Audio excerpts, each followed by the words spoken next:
warahmatullahi wabarakatuh. Perkenalkan, nama saya Diki Nardo dari kelas MBS 2G, Prodi Manajemen Bisnis Syariah. Di sini saya akan membuat suatu video sebagai tugas dari dosen Ulumul Quran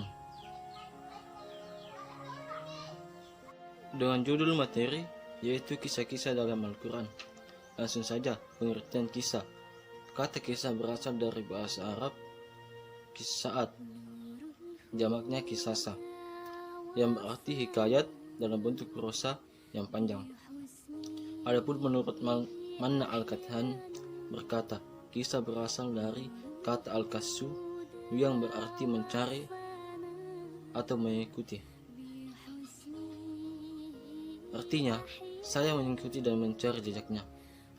Kata al-qasas adalah bentuk masdar seperti dalam firman Allah SWT dalam surah Al-Kahfi ayat 64. Adapun pengertian secara istilah, al-qasas fi Al-Quran adalah pemberitaan Quran tentang hal ihwal umat yang telah lalu, nubuat kenabian yang terdahulu, dan peristiwa-peristiwa yang telah terjadi.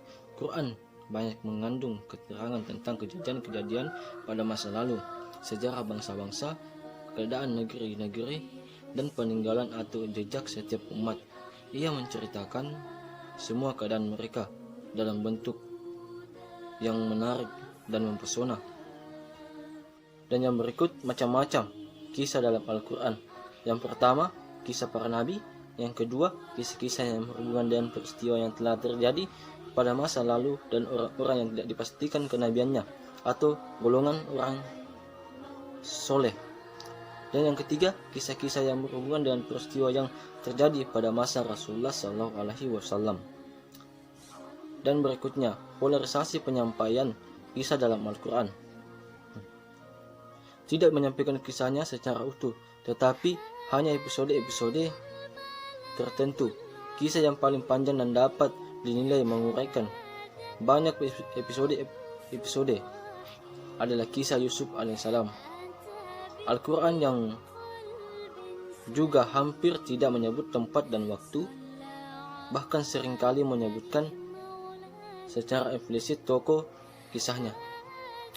Dan yang berikut sepintas terbaca adanya pengulangan kisah pada masa aneka surah Al-Quran.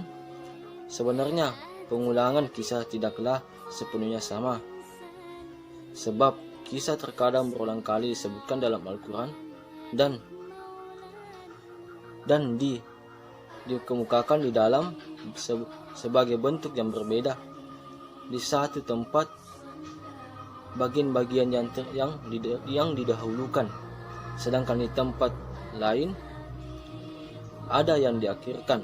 Demikian pula terkadang dikemukakan secara ringkas dan kadang-kadang secara panjang lebar dan sebagainya. Dan terakhir itu hikmah pengulangan kisah. Ada 4. Yang pertama, menjelaskan kebelakang Al-Quran. Yang kedua, menunjukkan kemujizatan Al-Quran. Yang ketiga, memberikan perhatian besar terhadap kisah tersebut agar pesan-pesannya lebih mantap dan melekat dalam jiwa.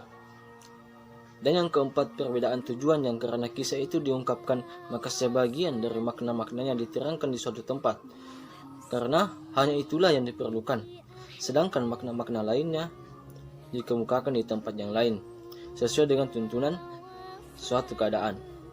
Itulah yang bisa saya sampaikan. Kurang lebihnya mohon dimaafkan, dan semoga ada manfaatnya. Dan bila ada salah kata, itu datangnya dari saya, dan bila ada benarnya, itu datangnya dari Allah SWT.